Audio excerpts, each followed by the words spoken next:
that means both oppression and freedom simultaneously. Today we'll be talking about what Zionism means for Palestinians and Israelis amidst the ongoing conflict. Let me take you back. First off, Zionism means to Israelis liberation and freedom, while to Palestinians it's connotated with catastrophe and oppression.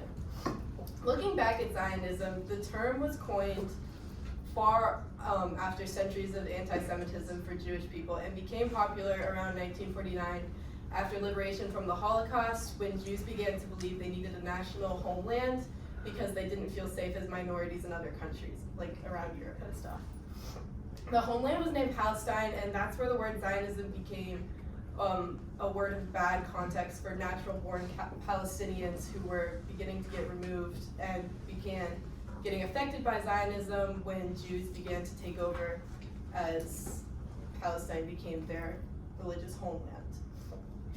With all of that, I'd like to look at the 2001 Durban Conference against racism in South Africa, which is where Palestine first got their main voice and started speaking out against the problems that they were facing with Jewish nationalism. Now I want to pass it over to Angie. American Jewish communities have had different views on Zionism. Feld explains that some so strongly support Zionism because they see Israel as necessary for Jewish safety and identity, especially after the historical persecution and the creation of Israel in 1948. Others are more critical and question how Zionism relates to the treatment of Palestine. 1948 is an important date because it is when Zionism became a reality. Zionism is the idea that Jewish people should have their own homeland, and in 1948 the State of Israel was created. However, this also led to the Arab-Israeli War and the displacement of many Palestinians known as Nakba. So 1948 shows both sides of Zionism. For Jewish people, it represents safety and independence, but for Palestinians, it represents loss and displacement. Feld's main point is that Zionism is not a single agreed upon belief. It is something that American Jews debate and interpret in different ways, depending on the values and experiences. Coates approaches Zionism differently. In the message, he focuses less on debate and more on the consequences. He argues that while Zionism may have begun as a response to Jewish persecution, its outcome after 1948 also included Palestinian displacement and long-term inequality. He emphasizes that those effects continue today. This connects to the idea of survival and safety at the core of Zionism.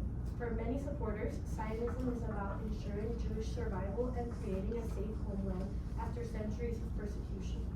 Bell shows that people debate whether that pursuit of safety conflicts with justice for Palestinians, while Coates highlights that the search for safety for one group has also resulted in ongoing insecurity and inequality for another. Overall, both Feld and Coates show that Zionism is complex. They both show how Zionism is tied to survival and safety, but it also conflicts over who receives that safety and at what cost. I'm now going to pass it on to Martina. So both authors show us a clear heroes and villains in both stories. So the villains are those who use Zionism as a shield to turn it from a Jewish liberation movement into a tool for silencing anyone who question Israeli policies towards Palestinians.